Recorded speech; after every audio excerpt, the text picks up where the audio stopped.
model Mas Rino Effendi di belakang. Langkah dan baret, tapi kapal lo tabang. Cangkuan dan bacik, cuan tarui datang. Maitung kepiang, sampai jari kejang. Kataku dapat rujung lo Tuhan ku sembah. Musuh pada sirik aku santai aku lupa.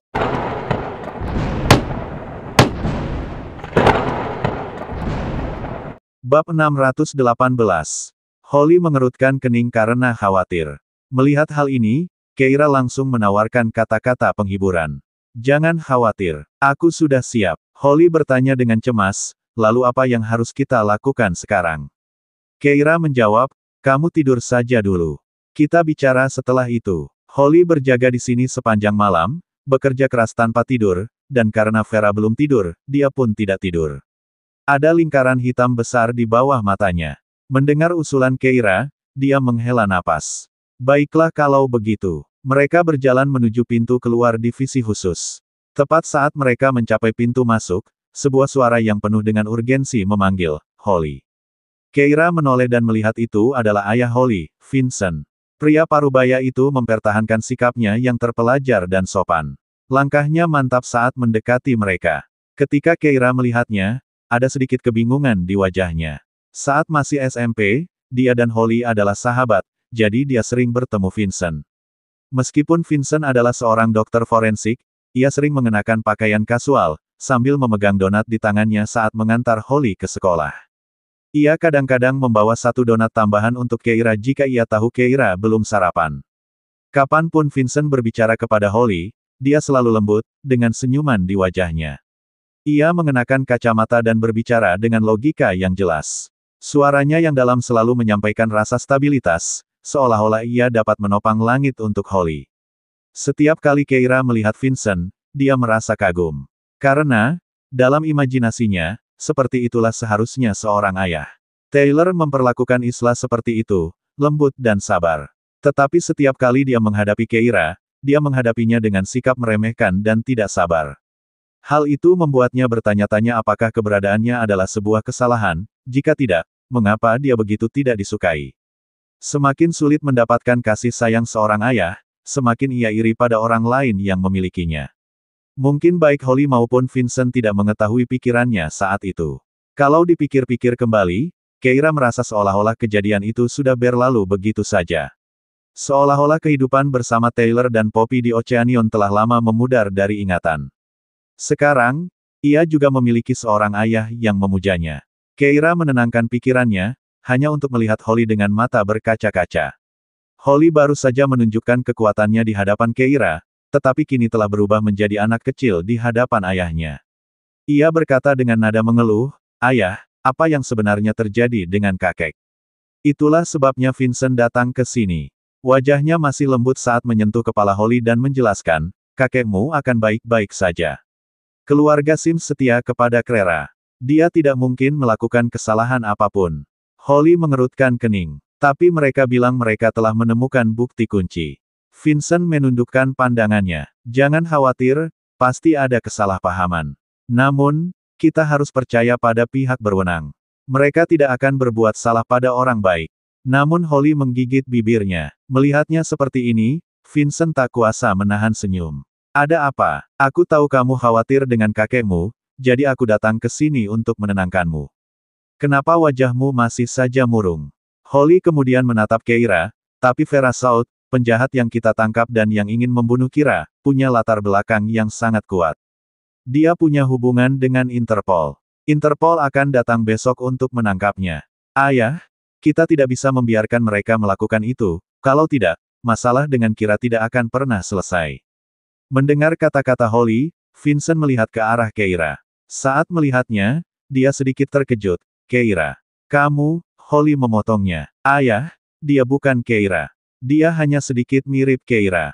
Dia satu-satunya putri keluarga Olsen, Kira Olsen. Vincent terkejut. Ketika ia bertemu Keira beberapa tahun yang lalu, ia masih di sekolah menengah pertama. Sudah lebih dari 10 tahun sejak terakhir kali ia melihatnya, jadi ia tidak yakin dengan penampilannya saat ini. Dia ragu-ragu, sambil mengamati Kira. Holly langsung berkata, dia temanku di Clans. Ayah, bisakah kau membantunya? Jaga Vera di sini. Vincent mengerutkan kening, Holly, kamu. Ayah, aku mohon padamu. Holly menggoyangkan lengan Vincent sedikit. Vincent tersenyum kecut. Baiklah, aku akan memikirkan sesuatu, tapi tidak berjanji. Aku tahu kamu yang terbaik. Setelah itu, Holly menatap Keira. Kira, jangan khawatir. Karena ayahku bilang dia akan memikirkan cara, dia pasti akan berhasil menjaga Vera di sini untukmu. Keira mengangguk tanda menghargai. Terima kasih, Paman Sims. Terima kasih kembali. Vincent ragu-ragu saat menatap Keira. Kamu baru saja menyebutkan orang yang tertangkap adalah Vera Saud. Nama belakangnya Saud. Indra perasa Keira langsung tajam, dan dia bertanya, Paman, apakah Anda tahu tentang keluarga selatan? Vincent mengangguk. Keluarga selatan adalah kekuatan yang misterius. Keira telah mendengar perkenalan ini lebih dari yang bisa dia hitung. Di Clans, ketika orang-orang yang pernah mendengar tentang keluarga selatan berbicara tentang mereka, komentar pertama mereka selalu sama. Misterius. Kata tunggal itu adalah definisi dari keluarga selatan. Vincent melanjutkan, ayah saya dan saya telah mempelajari keluarga Saud. Kami percaya bahwa meskipun mereka tidak menonjolkan diri, mereka tidak boleh diremehkan. Divisi khusus juga telah mengumpulkan informasi tentang keluarga Saud, tetapi sayangnya, sejauh ini, kami belum menemukan banyak informasi. Jika ayah saya ada di sini, dia pasti tidak akan membiarkan Interpol menangkap orang itu. Kesempatan yang bagus untuk mempelajari tentang keluarga Saud. Holly terkejut. Apakah keluarga Saud sepenting itu? Apakah mereka layak mendapat perhatian seperti itu? Vincent mengangguk. Masalah utamanya adalah kita tidak tahu apakah mereka kawan atau lawan. Posisi mereka sangat aneh, seolah-olah mereka tidak memihak, tetapi pada saat yang sama, mereka tampaknya punya agenda. Holly segera menjelaskan kepada Keira, divisi khusus bertugas mengumpulkan informasi intelijen tentang potensi ancaman terhadap masa depan negara. Keira mengangguk mengerti. Vincent berkata, karena itu, aku harus membantu ayahku menjaga Vera di sini. Aku akan mencari cara. Meninggalkan kata-kata itu, dia berbalik dan berjalan pergi. Baru kemudian Holly menatap Keira. Orang-orang dari Interpol tidak akan datang sampai besok. Haruskah kita pergi dan menginterogasi Vera sekarang untuk melihat apakah kita bisa mendapatkan informasi lebih lanjut? Keira menggelengkan kepalanya. Kedatangan Interpol telah memberi Vera harapan. Dia tidak akan membocorkan apapun sebelum harapan itu hancur. Holly tampak sedikit kecewa. Jadi, kita tidak bisa berbuat apa-apa hari ini. Ya, istirahatlah. Simpan tenagamu. Kita harus berurusan dengan orang-orang Interpol besok. Holly berkata, benar, kita benar-benar tidak boleh membiarkan mereka mengambil Vera. Keira mengangguk sambil berpikir, dan selagi aku melakukannya, aku akan mengungkap mata-mata di divisi khusus, Agen Fox. Bab 619. Setelah mengucapkan selamat tinggal kepada Holly, Keira menuju ke tempat parkir. Louis berdiri di samping mobil menunggunya. Kemana selanjutnya? Kediaman Olsen. Keduanya masuk ke mobil, dan Louis melaju menuju kediaman Olsen. Dalam perjalanan, Keira tiba-tiba menoleh padanya dan bertanya, kau mengikutiku setiap hari. Bagaimana dengan Horton Group? Jangan khawatir, Tom akan mengurusnya. Keira kemudian bertanya, bagaimana dengan perusahaan Anda di luar negeri? Aku akan mengurusnya. Keira tak kuasa menahan diri untuk berkata, maksudku, mungkin sebaiknya kau kembali ke perusahaan untuk berkunjung. Sebagai ketua, kau tidak seharusnya selalu absen, kan? Louis tidak menatapnya, tetapi tetap menatap jalan di depannya sambil berkata, kau tidak perlu mencari cara untuk mengusirku. Aku tidak akan meninggalkanmu. Keira terkekeh. Kau sudah melihat apa yang kumaksud. Louis berkata, Anda membuat Fox terpojok. Anda khawatir dia akan menyerang, dan saya juga khawatir. Keira mendesah, dulu aku pernah meremehkan keluarga Saud, itulah sebabnya adikku meninggal dalam kecelakaan itu. Kali ini, aku tidak boleh meremehkan keluarga Saud. Jika Fox menjadi cukup putus asa untuk membunuhku, aku tidak tahu dari arah mana serangan itu akan datang. Meskipun dia dianggap sebagai praktisi seni bela diri peringkat atas, ada banyak cara untuk membunuh seseorang. Kembali di Oceanion, dia dan Kira telah diculik ke kapal itu tanpa ada yang menyadarinya. Bahkan setelah kejadian, tidak ada jejak yang tertinggal. Semua pengawasan hancur dan tidak dapat diperbaiki sama sekali. Tidak ada saksi, seolah-olah dia dan Kira secara ajaib pergi dari kamar pribadi itu ke kapal. Kekuatan keluarga selatan tidak boleh diremehkan. Dia khawatir Louis akan terseret ke dalam masalah bersamanya, itulah sebabnya dia berusaha mencari cara agar Louis pergi. Louis lalu berkata, itulah mengapa aku harus tetap berada di sisimu untuk melindungimu. Keira berkata, nenek belum sembuh. Louis bertanya, Keira, apakah kamu takut? Keira ragu-ragu. Louis kemudian berkata, keluarga selatan memang tangguh, tetapi jika Anda merasa kalah tanpa perlawanan dan menakut-nakuti diri sendiri terlebih dahulu, Anda sudah kalah. Keira mengerutkan kening. Jangan menceramahiku di sini. Aku tidak takut pada apapun, bahkan kematian. Tapi, Louis menoleh ke arahnya. Kau tahu apa yang kutakutkan? Apa? Aku takut kau meninggalkanku lagi, kata Louis, tatapannya tetap tertuju pada jalan di depan. Aku takut akan ketidakberdayaan karena tidak berada di sisimu saat kau meninggalkanku. Dia mengemudikan mobil dengan satu tangan sambil memegang tangan wanita itu dengan tangan lainnya. Aku ingin memegang tanganmu dan menua bersamamu. Kau istriku. Sampai maut memisahkan kita. Mata Keira perlahan-lahan menjadi basah. Tiba-tiba dia tersenyum dan memegang tangannya erat-erat. Baiklah, sampai maut memisahkan kita. Kita akan tetap bersama. Sambil mengobrol, mereka kembali ke kediaman Olsen. Paman Olsen masih tertidur lelap, belum bangun. Keira dan Louis pergi menemuinya bersama, dan ketika mereka pergi, mereka melihat Erin memasuki rumah. Dia menyapa mereka dengan hangat begitu melihat mereka. Mana Charles? Dia belum selesai sekolah. Keira mengamatinya dan tersenyum. Aku tidak tahu. Erin cemberut. Orang itu menyuruhku menunggunya di sini, dan sekarang dia bahkan belum kembali. Dia mengeluarkan ponselnya dan mengirim pesan WhatsApp ke Charles. Kamu di mana? Aku di rumah Olsen. Pesan itu baru saja terkirim ketika terdengar suara dari pintu masuk lantai bawah. Aku kembali. Erin, ayo pergi. Aku akan mengajakmu ke pesta kenegaraan. Mata Erin berbinar saat dia bergegas turun ke bawah. Benarkah? Enak. Tentu saja, ini lezat. Hotel ini digunakan untuk menjamu tamu asing, koki di sana dulunya adalah seorang juru masak kerajaan. Saya sudah ngiler. Tawa Erin terdengar saat pasangan muda itu meninggalkan rumah, tampak tidak menyadari kesedihan dunia, membuat Keira dan Louis saling bertukar pandang. Louis bertanya, siapa nama lengkap Amy? Keira menundukkan pandangannya. Di kartu identitasnya, tertulis Erin. Seperti Erin South Martin. Benar, kebetulan sekali. Ya, benar-benar kebetulan. Keira tersenyum. Entahlah itu hanya kebetulan atau ada makna lain, tapi keluarga South memang terlalu misterius. Sampai sekarang, tidak ada petunjuk yang cocok, dan aku tidak tahu apa yang sebenarnya mereka lakukan. Kita akan hadapi setiap tantangan dengan solusinya masing-masing, dan selangkah demi selangkah kita akan menelusuri kembali ke keluarga selatan dan menyelamatkan ibumu, kata Louis meyakinkan. Keira langsung mengangguk lalu menunduk. Besok, setelah aku mengalahkan Fox, kita akan bisa membuka mulut Vera dan mendapatkan jawabannya.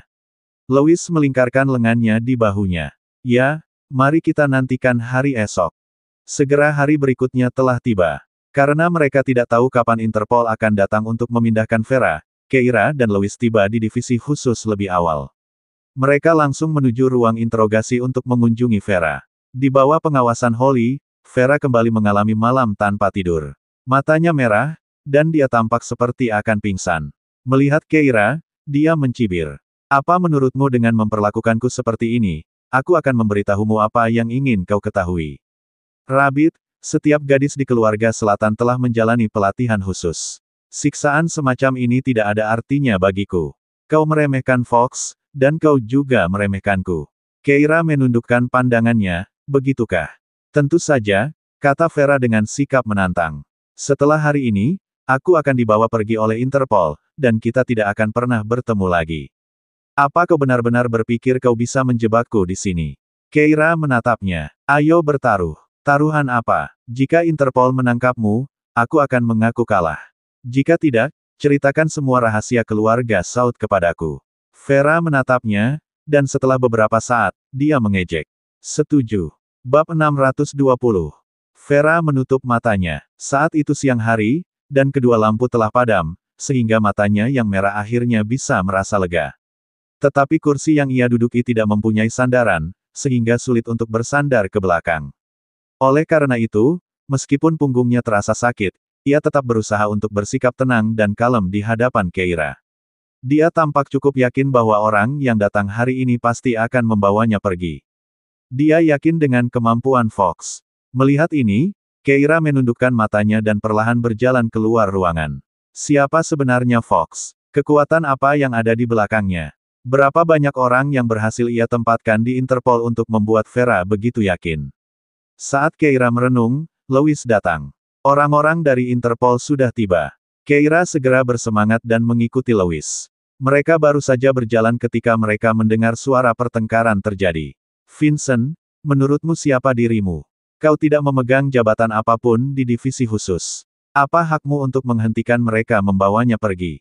Itu suara Luke. Holly langsung membalas, meskipun ayahku bukan bagian dari divisi khusus, dia membawa stempel kakekku. Ada aturan di divisi khusus yang sudah ada sejak zaman dahulu, siapapun yang memegang stempel dapat memutuskan semua hal di dalam divisi. Itu peraturan dari 100 tahun yang lalu, sekarang tidak berlaku lagi, Luke mengejek. Apakah kamu masih hidup 100 tahun yang lalu?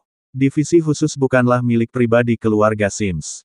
Vincent membalas, bagaimana mungkin itu tidak berhasil? 40 tahun yang lalu, ayahku memberikan stempel itu kepada kakekmu, yang memungkinkannya mengambil keputusan di divisi khusus. Saat itu, kakekmu hanyalah seorang karyawan biasa di divisi itu, dan ayahku, yang sementara disibukkan dengan urusan lain, meninggalkan divisi itu di bawah kendalinya, beserta stempel itu. Semua orang di divisi itu mematuhi kakekmu karena stempel itu. Begitulah caranya ia menjadi wakil direktur divisi khusus, yang membuat ayahmu berhasil menduduki jabatan itu. Tanpa stempel itu, bisakah kau dan ayahmu mencapai posisi seperti sekarang? Luke mencibir. Itu hanya berita lama. Paman Sims, sebaiknya kau berhenti percaya pada tahayul feodal seperti itu. Tidak ada seorang pun di divisi khusus yang masih mengakuinya. Dia menatap langsung ke orang-orang di sekitarnya. Apakah ada yang tidak setuju? Saya tidak mengakui segel itu. Apa itu? Aku bahkan belum pernah mendengarnya. Beberapa orang menyuarakan sentimen serupa. Divisi khusus sekarang terpecah menjadi dua faksi, satu mendukung Tuan Sims tua dan lainnya mendukung Brian dan putranya. Mereka yang menyuarakan dukungan sekarang adalah mereka yang berpihak pada keluarga Dawson. Mendengar itu, Holly menjadi marah. Luke, jangan bersikap tidak tahu malu. Piagam divisi khusus menyatakan klausul ini. Melihat segel ini berarti melihat direktur. Semua orang harus mematuhi peraturan pemegang segel. Luke merentangkan tangannya. Ya, aku juga ingat itu, tapi sekarang, kakekmu sudah ditangkap. Bahkan jika dia ada di sini, kita tidak akan menurutinya. Bagaimana jika dia mata-mata? Dia berpura-pura marah. Orang-orang dari Interpol ada di sini, tapi kamu masih menahan Vera. Apakah kamu mencoba menyabotase hubungan internasional kita? Jika ini meledak, bagaimana kita bisa menjelaskannya kepada Interpol? Holly langsung menjadi marah. Vincent lalu menepuk bahu Holly dan menatap Brian. Wakil Direktur Dawson, apakah kamu juga berpikir seperti itu? Mendengar kata-kata itu, tatapan semua orang tertuju pada Brian. Brian menyipitkan matanya dan mendesah. Vincent, bukannya aku tidak mau mendengarkanmu, tapi dengan apa yang terjadi kemarin dan ayahmu masih belum dibebaskan dari tuduhan, aku tidak tahu apa yang harus kulakukan. Bagaimana jika dia benar-benar melakukan kesalahan? Jika aku menahan orang itu di sini, aku akan secara tidak sengaja menjadi kaki tangannya. Lalu bagaimana? Holly berteriak marah, kakekku bukan mata-mata. Jangan konyol. Brian tersenyum. Aku tidak mengatakan dia mata-mata. Aku hanya mengatakan bahwa masalah ini belum terpecahkan, jadi kita belum bisa mengambil kesimpulan, kan? Jadi, aku tidak tahu apakah aku harus mendengarkan segel itu. Holly ingin mengatakan lebih banyak, tetapi Vincent mengabaikan Brian dan melihat ke sekeliling staf divisi khusus. Dia mengangkat segel di tangannya. Mereka yang masih mematuhi piagam divisi khusus, hentikan orang-orang dari Interpol sekarang juga. Kita tidak bisa membiarkan mereka membawa Vera pergi. Begitu kata-kata itu diucapkan, orang-orang dari divisi khusus saling berpandangan, ragu-ragu. Pada akhirnya, sebagian kecil dari mereka berdiri di sisi Vincent. Ekspresi Brian langsung menjadi gelap. Ada aturan di divisi khusus bahwa konflik internal dilarang. Orang-orangnya tidak dapat melawan kelompok ini yang menghentikan orang-orang Interpol, dan sebagian kecil itu sudah cukup untuk menahan Interpol. Memang, mungkin akan sulit bagi Interpol untuk membawa Vera hari ini. Brian mendengus dan tetap diam. Keira berdiri tidak jauh dari sana, mengamati mereka dengan saksama. Dia ingin mencari tahu siapa kaki tangan Fox di divisi khusus, tetapi saat itu, dia masih belum bisa mengetahuinya. Saat dia ragu-ragu, seseorang dari pihak Brian berbicara dari antara kerumunan. Wakil Direktur Dawson, sampaikan pendapatmu. Tuan Sims melakukan apapun yang dia inginkan di divisi khusus. Tuan Sims tua telah mengatakan bahwa dia akan mengundurkan diri, dan kamu adalah penggantinya, tetapi sekarang dia telah memberikan stempel itu kepada Vincent. Apa artinya itu? Apakah kamu masih berencana untuk membiarkan Vincent mewarisi posisi direktur kami? Katakan saja, Wakil Direktur Dawson, dan kami akan segera menghentikannya. Dengan kata-kata itu, para pendukung Brian langsung bersemangat.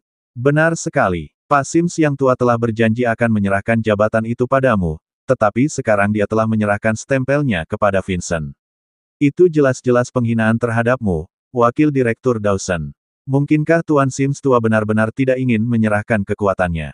Menurutku tidak, jika dia benar-benar tidak ingin menyerahkan kekuasaan, dia seharusnya mengatur agar Vincent bergabung dengan divisi khusus sejak lama. Dia belum membuat persiapan apapun, sepertinya itu tidak mungkin. Tepat saat pernyataan ini menenangkan orang-orang di pihak Brian, seseorang dari pihak Vincent berkata, Tuan Sims, tolong katakan sesuatu.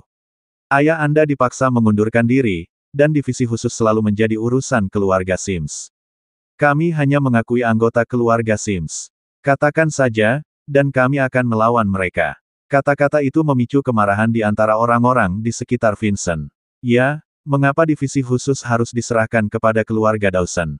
Divisi khusus bernama Sims. Kita telah menyaksikan Pak Sims mendedikasikan hidupnya untuk divisi khusus. Apakah akan diserahkan begitu saja? Melihat ini, Keira menyipitkan matanya. Dia telah menemukan tahi lalat itu. Bab 621. Begitu kata-kata itu diucapkan, orang-orang di sekitar Vincent menjadi marah. Keira sebelumnya meragukan apakah Brian dan putranya bisa menjadi orang-orang Fox, tetapi dia telah menepisnya. Lagi pula, divisi khusus tidak akan memilih orang-orang seperti itu sebagai penerus berikutnya. Ketika mereka dipilih, bahkan leluhur mereka akan diselidiki secara menyeluruh untuk memastikan tidak ada masalah. Ayah Brian dengan terhormat mengorbankan hidupnya saat menjalankan misi. Keluarga seperti itu tidak akan memiliki masalah dengan kesetiaan. Baru kemarin, Vincent teringat bahwa setelah ayah Brian meninggal, Tuan Sims tua secara pribadi membesarkan Brian dan telah memutuskan untuk menyerahkan divisi khusus kepadanya. Jadi, ketika Vincent tidak bekerja di divisi khusus, Brian menjadi wakil kepala. Namun, karena beberapa alasan, selama bertahun-tahun, keretakan antara Brian dan Tuan Sims semakin dalam. Terlebih lagi, setelah Vincent berbicara, Brian terdiam. Itu menunjukkan bahwa Brian tidak khawatir apakah Vera akan dibawa pergi oleh orang-orang Interpol. Karena itu, Keira sepenuhnya menepis segala kecurigaan terhadap ayah dan anak itu. Pandangannya pertama kali tertuju pada pria yang pertama kali berbicara di pihak Brian. Dia ingat namanya Terry, dan dialah yang memulai konfrontasi antara kedua belah pihak. Mereka yang menggemakan kata-katanya penuh amarah, karena telah dihasut olehnya. Terry pasti mata-mata Fox. Dengan pikiran itu, Keira memandang orang-orang di belakang Vincent. Orang pertama yang berbicara selalu mengikuti Holly, antek kecil yang juga merupakan bagian dari kelompok yang mencoba menangkap Vera di rumah terakhir kali. Perkataannya tadi tampaknya membela keluarga Sims, tetapi sebenarnya perkataannya itu mendorong konfrontasi antara kedua belah pihak ke titik ekstrim. Karena itu, antek kecil ini pasti juga orang dalam Fox. Mungkin perbedaan pendapat antara Tuan Sims dan Brian juga merupakan hasil ulah kedua orang dalam ini. Fox sangat licik. Tidak mudah untuk menanam orang dalam di departemen seperti divisi khusus, namun dia berhasil menanam dua orang. Bersama dua orang dalam, dia memicu konflik antara kedua belah pihak, yang menyebabkan pertengkaran internal dalam divisi khusus, memecahnya menjadi beberapa faksi, menekan kekuatan divisi, dan melemahkan keberadaannya. Keira harus mengakui, Fox memang mengesankan. Saat dia merenungkan hal ini, suasana pun berubah menjadi kekacauan.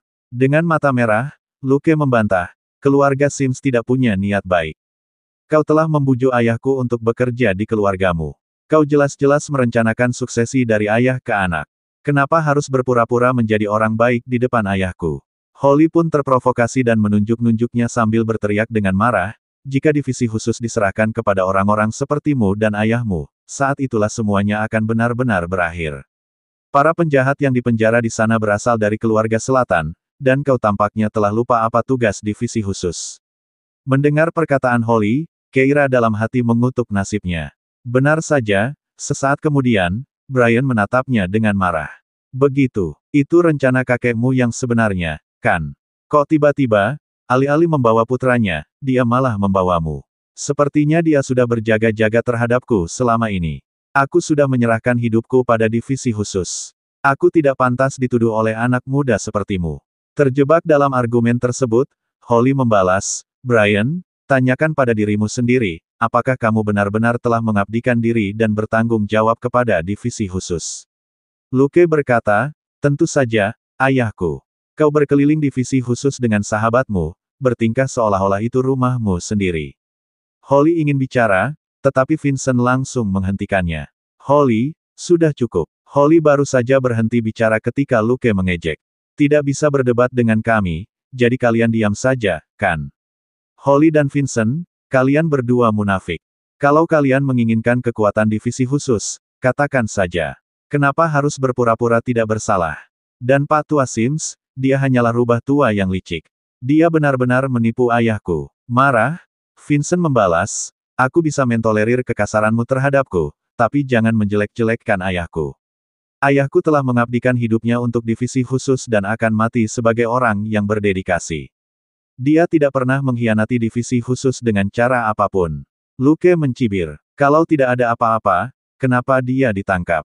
Kurasa ada sesuatu yang terjadi, dan seluruh keluargamu mungkin mata-mata. Keluargamu seharusnya yang dikurung. Dengan geram, Holly menantang, apa katamu? Katakan lagi kalau berani. Sambil mengejek, Luke mengejek, sudah kubilang, bagaimana dengan itu? Mau coba? Dia menyingsingkan lengan bajunya. Mata antek Holly melotot, dan dia langsung berteriak, Luke, jangan ganggu Nona Sims. Sekarang Tuan Sims yang tua itu dalam masalah, apakah kau tidak lagi menghormati keluarga Sims? Aku akan melawanmu. Setelah itu, dia menyerang Luke dengan kepala tertunduk. Vincent mencoba menghentikannya namun malah menangkap lengan bajunya saat pria itu bergegas mendekati Luke. Dengan sebuah lemparan bahu, Luke menjatuhkan pria itu ke tanah. Kau pikir kau setara denganku dalam hal bertarung? Setelah dipukul, pria itu berbaring di tanah dengan nyaman, berpura-pura kesakitan. Luke, kau menggunakan kekerasan yang mematikan padaku. Apa kau begitu membenci faksi Sims? Sekarang aku mengerti bahwa kau ingin membasmi kami sepenuhnya sehingga kau dapat menjadikan divisi khusus milik Dawson, benar? Lukas terperangah. Dia menatap tangannya, dia tidak menggunakan kekuatan sebesar itu tadi. Namun sebelum dia sempat bereaksi, seseorang lain menyerangnya. Luke, kau sudah keterlaluan. Tuan Sims tua itu bahkan belum dihukum. Apakah ayahmu begitu bersemangat untuk mengambil alih? Apakah kau ingin membersihkan divisi khusus? Dengan dua gerakan cepat, Luke menjatuhkan pendatang baru itu juga. Begitu dia kehilangan kesabarannya, Luke dengan angkuh mengamati kerumunan. Siapa lagi dari faksi Sims yang menolak menerima ini? Ayo, kalian semua, mari kita lihat apa yang kalian punya. Bukan hanya orang-orang di belakang Holly tetapi bahkan Holly sendiri pun marah dan mengambil sapu, siap untuk ikut campur. Holly berkata, Luke, kau tak tertahankan. Aku akan menghajarmu sampai mati. Di belakang Luke, Terry langsung berteriak, serang. Jangan biarkan Sims mengalahkan kita. Kerumunan orang segera mengambil posisi, dan tampaknya perkelahian besar akan segera terjadi. Vincent segera mencoba menenangkan semua orang. Semuanya, jangan impulsif. Kita perlu menunjukkan front persatuan hari ini. Kita tidak boleh bertengkar satu sama lain. Sayangnya, tidak seorang pun mendengarkan. Bab 622. Holly diliputi amarah, dan sikapnya yang biasanya tenang berubah menjadi kemarahan saat dia menatap tajam ke arah Luke, sapunya menghantam lengannya dengan kuat. Luke segera meraih sapu. Lalu, sambil menatap Holly dengan dingin, dia bermaksud untuk membalas, tetapi setelah menyadari bahwa Holly adalah seorang wanita, dia merampas sapu itu dan melemparkannya ke tanah. Terdorong ke belakang, Holly tersandung beberapa langkah. Keira tidak bergerak, menyadari bahwa Luke telah menahan kekuatannya. Meskipun dia biasanya mengejek Holly, dia masih tahu cara mengukur kekuatannya. Tapi saat berikutnya, antek Holly, yang bekerja untuk Fox, adalah seorang pria bernama Mike. Ia melangkah maju dan menangkap Holly, lalu bertindak seolah-olah ia tidak bisa mendukungnya. Dia berteriak, "Holly, awas!" Pada saat berikutnya, dia dan Holly terjatuh ke tanah. Dia mendarat di bawah Holly, menggunakan tubuhnya sebagai bantalan, mengabaikan luka yang dideritanya di tanah sambil menatap Holly dengan cemas. "Holly, kamu baik-baik saja?" Holly menatapnya dengan bingung dan cepat berkata, "Aku baik-baik saja. Bagaimana denganmu?" Mike mencengkeram lengannya dan melotot ke arah Luke. "Luke, kau sudah keterlaluan. Tuan Sims tua belum dihukum, dan kau berani menganiaya Nona Sims. Apa kalian menghormati Tuan Sims tua?" Luke mengerutkan kening dan melirik tangannya.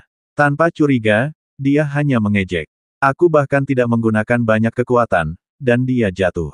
Generasi muda keluarga Sims benar-benar tidak kompeten, tetapi mereka masih ingin terus memimpin divisi khusus. Apakah mereka berencana untuk membiarkan Nona Sims yang lembut mengambil alih kendali? Direktur divisi khusus setiap generasi harus melalui proses seleksi yang ketat. Meskipun keluarga Sims selalu memegang posisi itu dicapai dengan cara memenangkan hati semua orang di divisi khusus. Tuan Sims tua tak tertandingi dalam pertempuran di divisi khusus. Vincent tidak ingin berlatih bela diri, dan Pak Tua Sims sengaja melatih Brian. Oleh karena itu, Vincent memilih untuk menjadi dokter forensik. Brian mungkin telah membesar perutnya dan, dengan senyum licik, tampak seperti seorang birokrat yang mencoba menggantikan Tuan Sims yang tua. Namun sebenarnya Brian juga tidak memiliki saingan pada masanya. Dia dilatih secara pribadi oleh Tuan Sims yang tua. Keahlian Luke di usianya juga membuatnya menjadi anggota divisi khusus yang luar biasa. Aspirasinya untuk masuk ke Sekte Freeman adalah untuk menaklukkan semua orang. Dalam bidang pekerjaan mereka, selalu ada aturan tidak tertulis untuk menjalin persahabatan melalui kecakapan bela diri. Jadi, ejekan Luke terhadap Holly mendapat simpati dari para penonton. Terry, yang berdiri di belakang Luke, dengan cepat berkata, "Tepat sekali, Nona Sims memiliki fisik yang lemah." Tidak heran Tuan Sims tua tampaknya mempertimbangkan untuk menyerahkan divisi khusus kepada Tuan Dawson. Dengan keadaannya seperti ini, bagaimana dia bisa mengelola divisi khusus? "Tolong!" Orang-orang di pihak Holly langsung marah. "Apa katamu?" Dan mereka langsung berkelahi. Selama perkelahian itu, Mike meninju wajah Terry. Hidung Terry mulai berdarah, dan dia berteriak, "Apa kau mencoba membunuhku?" Keluarga Sims benar-benar tidak peduli dengan keluarga Dawson. "Ayo, tangkap mereka." Vincent segera turun tangan untuk menengahi. "Semuanya, tolong berhenti. Mari kita bicarakan ini." Sayangnya, karena tidak bertugas di divisi khusus, Vincent tidak memiliki pengaruh terhadap orang-orang berdarah panas ini, terutama mereka yang berada di belakang Brian. Brian hanya memandang dengan dingin dengan sedikit ketidakpuasan di wajahnya. Keira mengerutkan kening. Dia telah menemukan tahi lalat itu, tetapi masalahnya adalah dia tidak punya bukti. Lupakan Terry, ambil contoh Mike. Dia selalu patuh pada Holly di divisi khusus, selalu di sisinya, melindunginya. Dia dianggap sebagai orang yang paling setia kepada keluarga Sims di divisi tersebut. Jika dia sekarang memberitahu Holly bahwa Mike adalah pengkhianat, bahkan dengan hubungan mereka yang baik, Holly akan ragu. Keira mengalihkan pandangannya ke Louis. Louis sudah menduga niat wanita itu. Saat mencurigai kedua pria itu sebagai mata-mata, ia telah mengirimkan informasi mereka kepada Tom untuk diselidiki. Melihat Keira melihat ke arahnya, dia mengerutkan kening dan menggelengkan kepalanya. Tidak ada informasi, artinya Tom tidak dapat menemukan apapun tentang kedua pria itu. Tentu saja, mereka direkrut oleh Fox. Bagaimana mereka bisa dengan mudah terbongkar? Tidak mungkin mereka meninggalkan jejak yang begitu jelas. Tetapi jika Keira menuduh kedua pria itu sebagai pengkhianat, dia akan dicurigai oleh kedua belah pihak. Kalau begitu, yang terjadi bukan cuma perkelahian antara kedua belah pihak, tapi dialah yang diserang bersama-sama. Namun, dapatkah dia berdiri saja dan tidak berbuat apapun? Keira memandang beberapa orang dari Interpol dan melihat penghinaan di wajah mereka. Jelas, mereka menunggu untuk meraup keuntungan setelah kedua belah pihak hancur. Keira mengerutkan kening. Meskipun dia tidak punya bukti untuk mengungkap kedua mata-mata itu, sudah waktunya untuk bersikap tegas. Jika dia menunggu lebih lama lagi, kedua belah pihak mungkin akan menderita kehancuran bersama. Ekspresi Keira mengeras. Bab 623. Keira terkekeh meremehkan dan memandang ke arah James, yang berada di kejauhan dan memberinya anggukan kecil.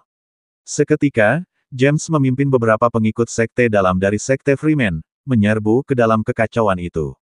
James berteriak, berhenti berkelahi. Jangan pukul-pukulan lagi. Ini adalah rencana cadangan yang telah disiapkan Keira. Ketika kata-kata tidak lagi mampu mengungkapkan kekuatan, inilah saatnya. Setiap murid sekte dalam cukup terampil untuk Luke. Begitu mereka melangkah masuk, mereka dengan cepat memisahkan kedua belah pihak yang bertikai. Luke mulai berkelahi dengan orang-orang dari sekte Freeman tetapi segera ditundukkan oleh James, yang mencengkeram bahu Luke dari belakang, membuat Luke menjerit kesakitan. Para pejuang di kedua belah pihak segera menjadi tenang. Mike dan Terry saling bertukar pandang dan mengerutkan kening, tidak menyangka sekte Freeman tiba-tiba ikut campur dalam urusan ini. Mike berteriak, James, apakah kamu di sini untuk membantu kami? Luar biasa. Seperti yang diharapkan, orang-orang di pihak Holly mulai bersukacita. Nona Sims dan orang-orang dari sekte Freeman selalu berhubungan. Sekte Freeman ada di sini untuk membantu kita. Lihat, mereka telah menahan Luke. Mendengar ini, Luke marah besar dan melotot ke arah James. James, sekte Freeman seharusnya tetap independen, tidak pernah ikut campur dalam manajemen divisi. Apa yang kau lakukan itu melanggar aturan. Kau sudah keterlaluan. Terry juga menambahkan, ya, terlalu jauh. Kemudian dia menatap Holly. Aku heran bagaimana keluarga Sims bisa begitu berani hari ini, ternyata kau menemukan sekte Freeman sebagai pembantumu. Menurutmu, dengan bantuan mereka, apakah kau bisa mengambil alih posisi direktur kembali? Pernyataan itu sungguh menggugah. Bahkan Luke yang pemarah pun menjadi marah, apalagi Brian sendiri yang geram dengan komentar itu. Dia menghadap James, Tuan James Olsen, benar. Apa maksudnya ini? Anda berutang penjelasan kepada saya. James bingung. Apa yang mungkin menjadi niatnya? Dia mengikuti perintah adik perempuannya untuk menghentikan perkelahian. Ketika dia memukul seseorang, mereka tidak berani membalas. Sebagai petarung yang paling tangguh, Luke tidak mau berhenti, jadi dia harus ditahan. Bagaimana itu berubah menjadi keberpihakan? James mencoba menjelaskan, aku tidak. Tidak apa. Terry berteriak marah. Kenapa kau memperlakukan Luke seperti ini? Yang lain berteriak, baiklah, biarkan Tuan Dawson pergi. Lepaskan Tuan Dawson. Brian juga melangkah maju, wajahnya gelap karena marah. Lepaskan Luke. James tercengang. Tepat saat dia hendak melepaskan Luke, Mike berkata, James, jangan takut. Saat ini, Pak Sims yang tua masih menjadi direktur, dan apa hubungan Brian dan putranya dengan kita? Beranikah mereka bersaing dengan kita? Para pemuda pemarah yang berdiri di belakang Holly berteriak, tepat sekali, abaikan saja mereka. Tuan Sims tua dulu memperlakukan kalian semua dengan sangat baik. Mereka sangat tidak tahu terima kasih. Mereka menggigit tangan yang telah memberimu makan. Itu pernyataan yang meremehkan. Saya pikir itu ambisi yang besar. Luke membalas, Tuan Sims tua berkata dia akan menyerahkan divisi khusus kepada ayahku. Itu bukan sesuatu yang diminta ayahku. Jika dia tidak mau, mengapa tidak mengatakannya langsung daripada bersikap munafik? Ya, Pak Sims tua itu mengatakan satu hal dan melakukan hal lain, itu benar-benar menjijikkan. Kami mendukung Brian dan Luke. Kedua belah pihak hampir berdebat lagi. Mike dan Terry sungguh agitator.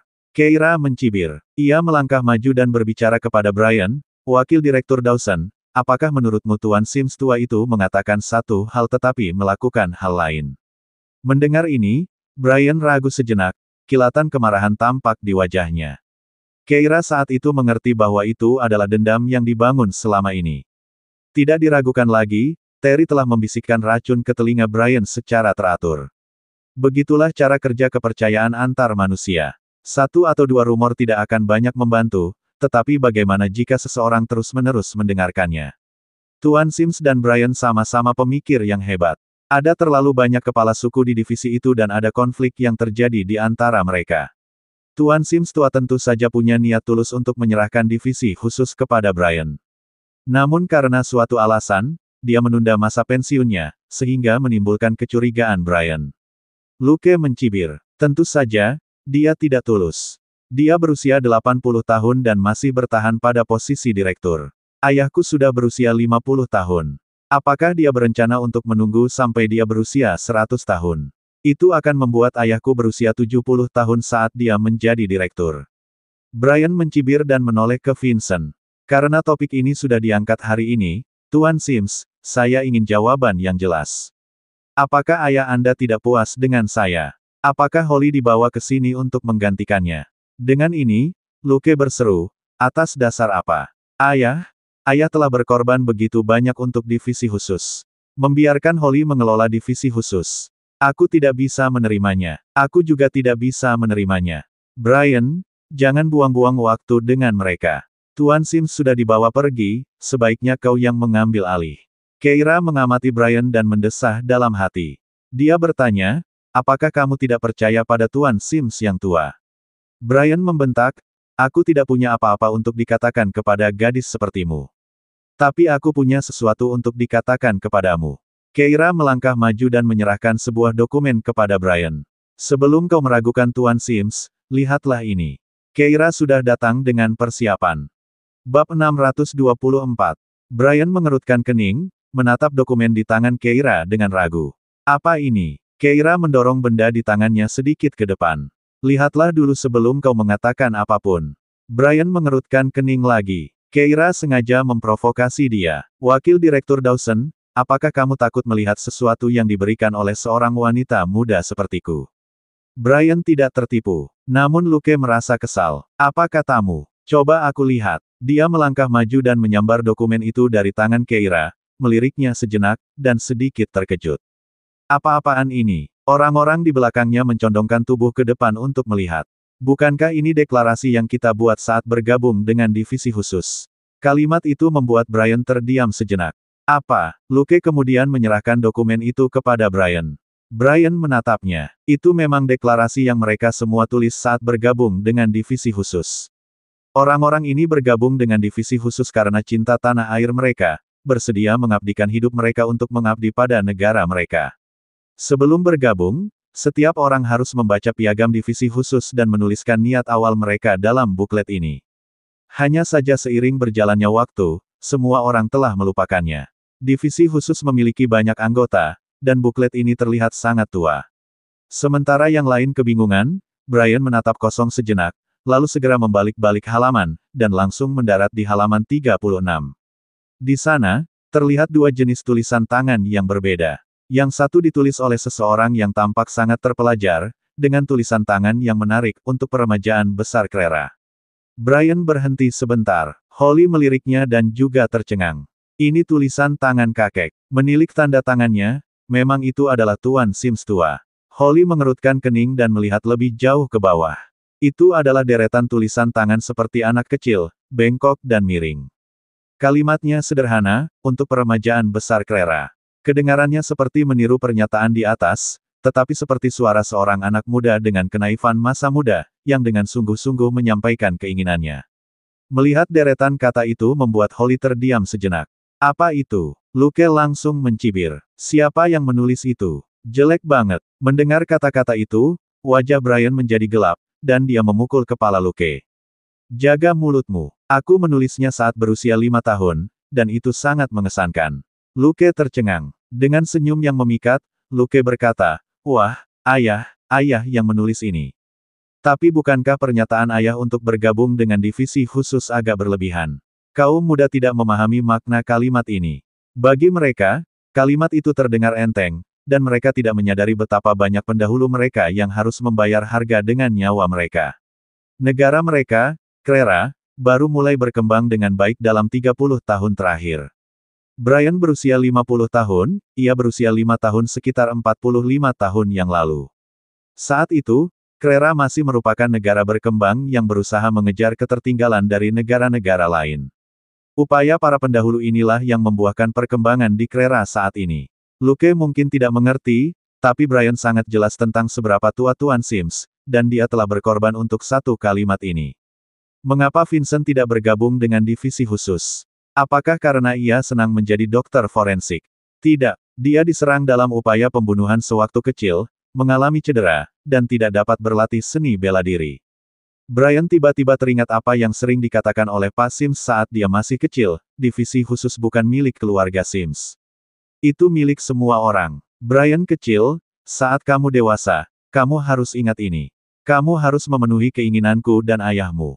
Kamu harus memimpin divisi khusus, melaksanakan tanggung jawab kita, dan berusaha keras untuk memastikan tidak ada kekuatan yang tidak dapat dijelaskan yang dapat mengancam Clara. Tepat saat Brian memikirkan hal ini, Keira memberinya buku catatan lainnya. Buku catatan itu jelas lebih baru, meskipun mungkin sudah berumur lebih dari 30 tahun. Ketika Brian masih muda dan ceroboh, ia menuliskan sendiri deklarasinya di tempat Tuan Sims menulis manifestonya. Namun, ketika ia resmi bergabung dengan divisi khusus, ia memiliki halaman deklarasinya sendiri. Brian menatap buku catatan itu.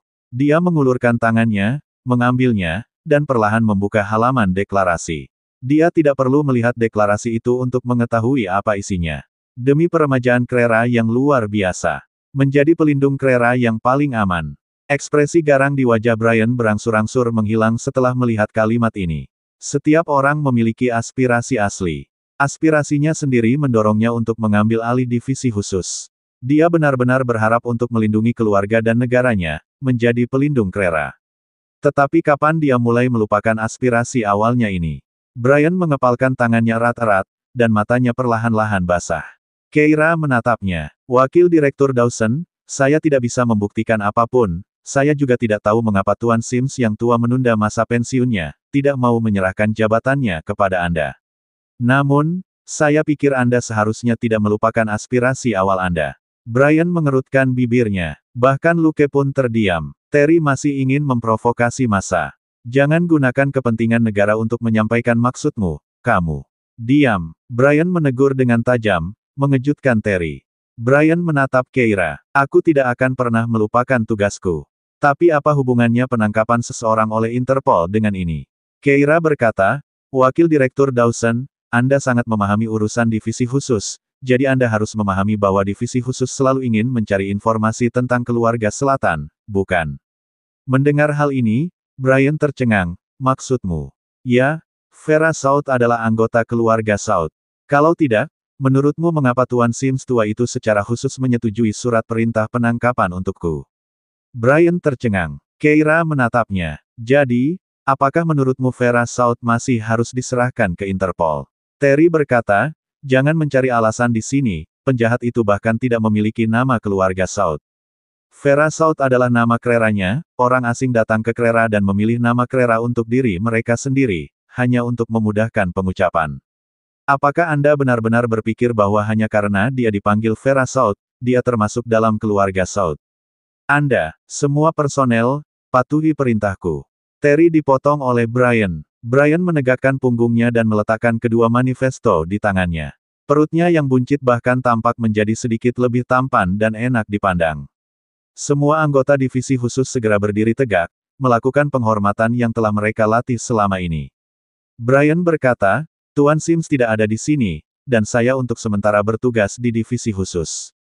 Harap dengarkan baik-baik perintah saya. Tidak seorang pun diizinkan membawa pergi tahanan Vera South. Begitu kata-kata itu keluar, seluruh ruangan menjadi gempar. Nada suaranya yang nyaring bahkan membuat Keira merasa lebih hikmat. Vincent menatap Brian dengan kilatan lega di matanya. Bab 625. Brian adalah wakil direktur divisi khusus. Meskipun banyak orang yang setia kepada Pak Sims, kontribusi Brian terhadap divisi khusus tidak terbantahkan.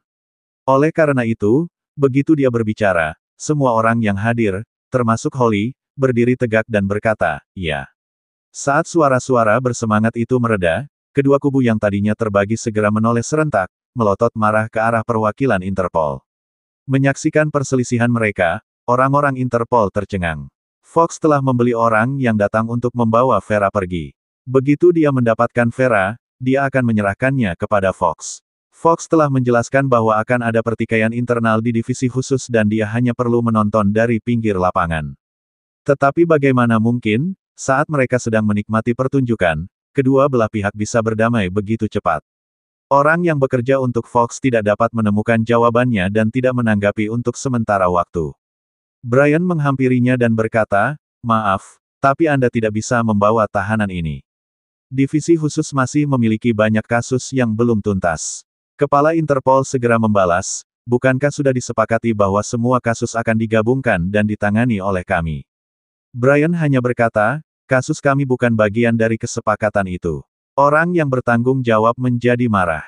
Itu bukan keputusanmu. Dia penjahat internasional. Divisi khususmu yang picik tidak punya hak untuk menghentikan kami melakukan penyelidikan. Tolong serahkan tahanan itu segera. Brian merentangkan tangannya. Maaf, tapi kami sedang menghadapi kasus penting, dan orang tersebut tidak dapat dipindah tangankan kepada Anda untuk sementara waktu. Jika Anda keberatan, silakan sampaikan kepada atasan kami. Orang yang bertanggung jawab itu terdiam. Dia menatap Brian sebelum akhirnya berkata, karena kamu tidak mau bekerja sama, kita jalankan saja aturan lama. Mendengar kata-kata itu, Keira mengangkat alisnya. Seorang karyawan baru di divisi khusus bertanya kepada seorang veteran di samping mereka, aturan lama apa? Divisi khusus berbeda dari departemen lainnya. Cara kami menyelesaikan berbagai hal sedikit bernuansa dunia persilatan kuno. Karyawan veteran itu menggaruk kepalanya dan mencari kata-kata yang tepat. Yaitu, ketika terjadi perselisihan tentang seseorang atau barang yang diinginkan kedua belah pihak, kami mengadakan kompetisi di atas ring. Kompetisi macam apa? Karyawan baru itu berseru kaget. Bisakah kita benar-benar melakukan itu? Karyawan veteran itu terbatuk dan melanjutkan dengan suara pelan. Keluarga Sims dulunya memiliki kedudukan tinggi di dunia persilatan internasional. Dulu, untuk memperjuangkan kepentingan Krera, mereka menggunakan metode ini berkali-kali. Kalau tidak, menurutmu mengapa divisi khusus memiliki hubungan yang baik dengan Sekte Freeman? Kita telah meminjam orang-orang mereka lebih dari 1 kali. Karyawan baru itu bingung. Keira hanya menundukkan pandangannya. Setelah mengetahui tentang hubungan dekat antara divisi khusus dan Sekte Freeman, dia meminta Holly untuk memberikan rinciannya, sehingga dia mengetahui semuanya tentang itu. Keluarga Sims memang tangguh. Di saat Krera sedang lemah, mereka berhasil mendapatkan banyak konsesi dari komunitas internasional melalui pendekatan ini. Kini keadaan telah berbalik, dan pihak lain ingin menggunakan metode ini untuk menangkap seorang tahanan. Brian menyipitkan matanya saat mendengar ini. Tanpa sadar dia menyentuh bagian dadanya. Pada tahun-tahun awalnya, ia mengabdikan dirinya pada latihan bela diri, namun seiring bertambahnya usia dan mengalami cedera, kemampuannya menurun selama bertahun-tahun. Dia memandang Luke dan James. Dengan adanya mereka berdua, seharusnya tidak ada masalah, bukan? Dengan pemikiran itu, Brian berkata, baiklah, mari kita lakukan seperti itu. Namun, sesaat setelah kata-katanya selesai, orang yang bertanggung jawab atas Interpol itu minggir, memperlihatkan pengawal berpakaian hitam yang telah mengikutinya selama ini. Pengawal berpakaian hitam itu mengenakan kacamata hitam dan topeng, jadi tidak seorang pun memperhatikannya sampai sekarang. Orang yang bertanggung jawab menunjuk ke arah pengawal dan mengumumkan, ini adalah raja kita. Dia akan mewakili kita dalam kontes bela diri hari ini. Mendengar hal itu, pengawal itu segera melepaskan kacamata hitam dan topengnya, meregangkan leher dan pergelangan tangannya, lalu melepaskan jasnya, memperlihatkan tubuh berototnya yang mengagumkan. Semua anggota divisi khusus terkesiap menyadari ketika mereka melihat orang asing itu. Raja, sang juara tinju. Ya ampun, apakah dia sudah bergabung dengan Interpol? Dialah yang mengalahkan juara sebelumnya dan dianggap sebagai orang nomor 1 di dunia persilatan saat ini. Konon katanya banyak yang menantangnya, tetapi tidak ada yang pernah menang melawannya. Wakil Direktur Dawson, apa yang harus kita lakukan sekarang? Luke dan James mungkin bukan tandingannya. Ya, dengan jumlah sebanyak itu, aku tidak bisa memikirkan siapapun yang bisa kita gunakan. Bagaimana dengan kakak perempuan dari Sekte Freeman? Apa kau gila? Kakak perempuan senior dari Sekte Freeman bahkan tidak ada di sini. Kabarnya dia sangat misterius, selalu bepergian ke luar negeri. Bagaimana mungkin dia ada di sini sekarang? Apakah kau mengharapkan senjata surgawi turun dari surga? Mari kita cari solusi kita sendiri, mungkin pertarungan estafet. Tahukah Anda apa yang membedakan raja dari juara lainnya? Apa itu? Dia pernah menjatuhkan 25 petarung berturut-turut untuk masuk final. Dan dia tidak pernah kalah bahkan setelah itu. Pertandingan hanya berakhir karena waktunya sudah habis. Apa? Kita tidak punya 25 petarung yang cakap di divisi khusus, bukan? Apa yang akan kita lakukan? Apakah kita hanya bisa berdiri diam dan menyaksikan Vera South diserahkan? Tidak mungkin. Sementara semua orang asyik berbicara satu sama lain, Keira tiba-tiba tertawa kecil. Apakah ini rencana cadangan Fox? Bab 626. Keira belum bergerak atau mengungkapkan identitasnya, karena dia masih menunggu rencana darurat Fox. Dia tahu bahwa Fox, betapapun liciknya mereka, tidak akan hanya membuat rencana yang berkaitan dengan divisi khusus. Saat rencana jahat Fox terungkap satu demi satu, dia mulai mengagumi orang itu. Karena, bahkan sebelum divisi khusus terlibat, Fox telah berhasil menanam dua mata-mata di divisi tersebut. Ini berarti di seluruh Krera, banyak tempat berada di bawah pengaruh Fox. Sudah berapa tahun orang ini beroperasi di Krera? Jauh dari rasa puas diri karena menjadi kakak kelas di Sekte Freeman dan dengan mudahnya mampu melawan langkah Fox, Keira hanya merasakan teror dan ketakutan retrospektif.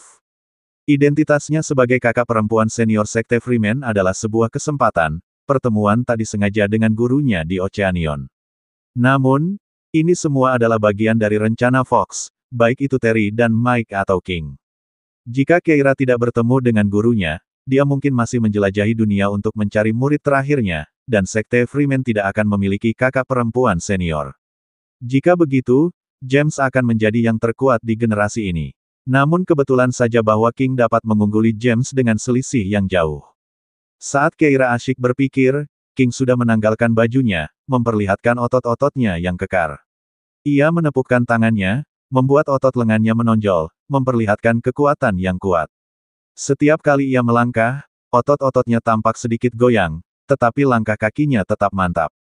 Sosoknya yang gagah dan tubuhnya yang besar membuatnya terasa seperti gunung yang menjulang tinggi. Dia seperti gunung yang tidak dapat dilintasi maupun ditaklukkan. Semua anggota divisi khusus langsung menelan ludah. Bahkan Luke, si pemberontak yang tidak pernah yakin, tidak dapat menahan diri untuk tidak melebarkan matanya saat ini. James berkata, "Saya tidak pernah menyangka seseorang bisa melatih ototnya dengan sangat baik. Setiap ototnya tampak terbentuk dengan sempurna. Rasanya seolah-olah dia terlahir untuk bertinju. Ya ampun, kalau dia meninju wajahku, otakku pasti akan pecah." Terry dan Mike bertukar pandang sebelum berbicara. Tepat sekali, aku tidak berani maju lagi. Bukannya aku takut, tapi tidak ada gunanya melakukannya. Orang lain mungkin bisa membuatnya sedikit kewalahan, tapi jika aku harus melawannya, dia akan mengalahkanku seperti menjemput cewek, dan itu akan mempermalukan divisi khusus. Saya juga tidak sanggup melakukannya. Itu terlalu memalukan, bisik Mike. Dan King selalu menjadi seseorang yang saya kagumi. Dia seorang pahlawan. Saya bahkan pernah membaca wawancara tentangnya. Kegigihannya dalam bertinju benar-benar mencerminkan perjuangan hidupnya. Dia adalah orang yang tidak mampu membeli makanan saat masih kecil. Selangkah demi selangkah, dia mencapai tempatnya saat ini, dan dia layak mendapatkan rasa hormat kita. Jika kita menang melawannya dalam perang yang melelahkan, bukankah itu tidak tahu malu? Belum saja mereka mengatakan hal itu, mereka yang mempertimbangkan untuk bergiliran mengalahkan King mulai ragu-ragu. Mereka rela menjadi umpan meriam asalkan James dan Luke bisa memenangkan pertandingan.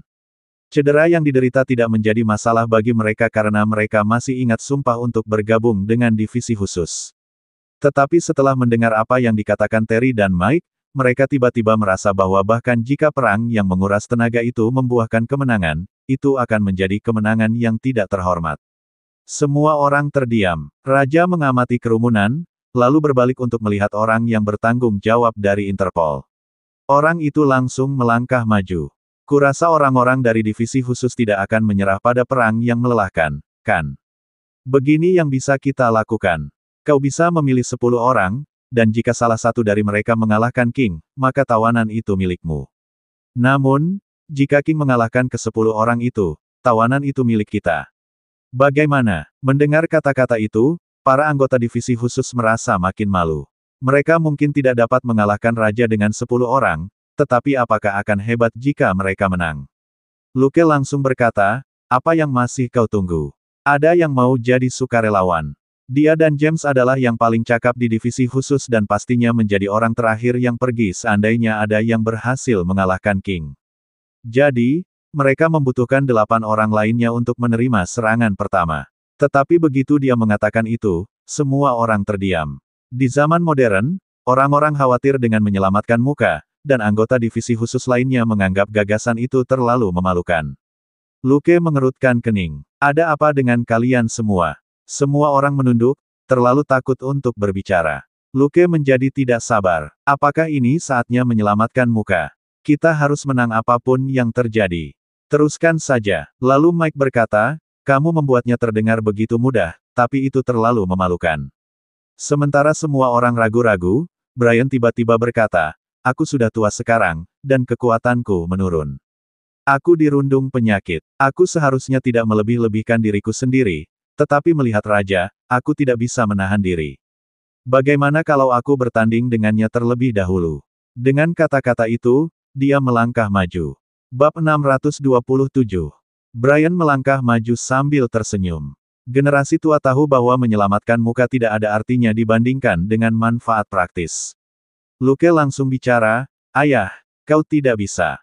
Cederamu. Saya baik-baik saja. Brian memotong ucapannya. Lagi pula, sebagai seorang penatua, tugasku adalah memberi contoh. Hanya dengan begitu semua orang akan bersedia memberikan segalanya. Dia menoleh ke arah raja dan berkata, mari kita mulai. Kerumunan itu segera mundur, membersihkan lapangan.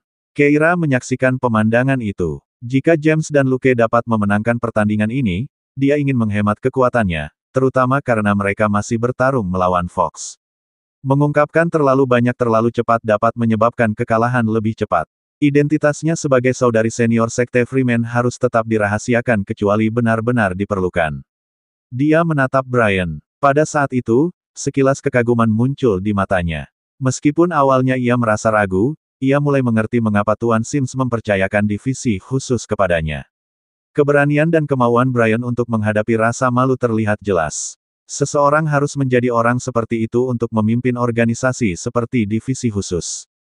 Pekerjaan ini membutuhkan seseorang yang mampu menavigasi hal-hal terang dan gelap tanpa menjadi terlalu kaku. Terkadang, mencapai tujuan menuntut metode yang tidak konvensional. Keira merasa seolah-olah dia telah belajar sesuatu dari Brian. Saat Keira memikirkan hal ini, Brian sudah berlari ke arah King, yang langsung melayangkan pukulan kepadanya. Brian membungkuk, tetapi karena perutnya yang buncit dan ketegangan di pinggang, gerakannya sedikit melambat, dan King mendaratkan pukulan di lengan kirinya. Brian mundur beberapa langkah, menenangkan dirinya. Luke berseru, ayah. Brian melambaikan tangannya sambil tersenyum, aku baik-baik saja. Ia memutar bahunya, masih tampak santai, tetapi Keira melihat keringat dingin terbentuk di dahinya.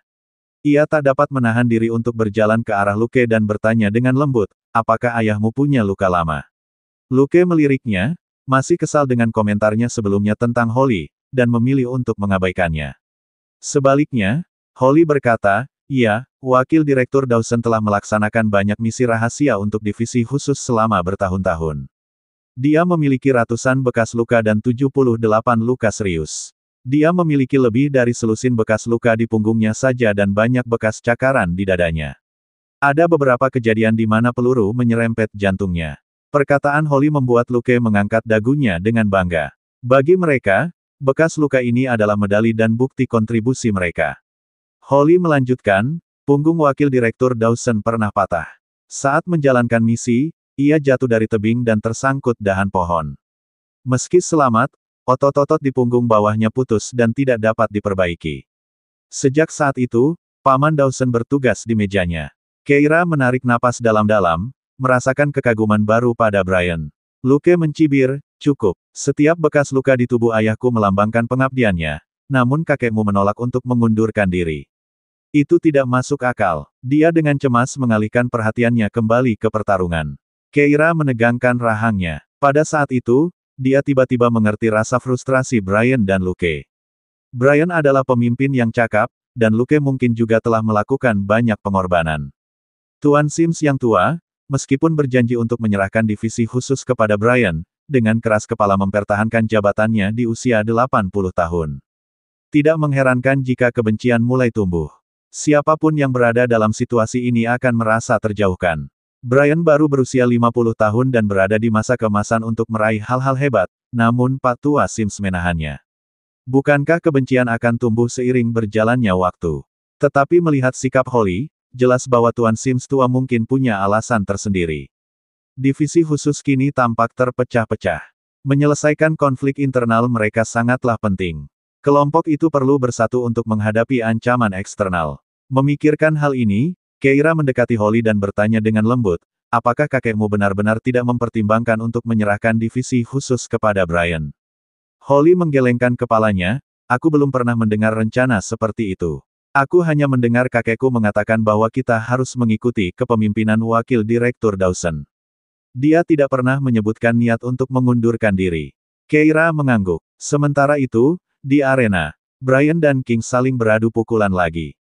Meski terluka parah, Brian, yang pernah menjadi petarung terbaik divisi khusus, berhasil menghindari beberapa serangan King dengan gerakannya yang lincah. Tepat saat divisi khusus merasa terpacu oleh penampilan Brian, Keira melihat kepala Interpol memberi isyarat kepada King. King segera menyesuaikan kekuatannya dan melancarkan pukulan keras ke arah Brian. Pukulan itu cepat dan kuat. Jika mengenai sasaran, Brian bisa terluka parah atau bahkan lumpuh. Bersambung.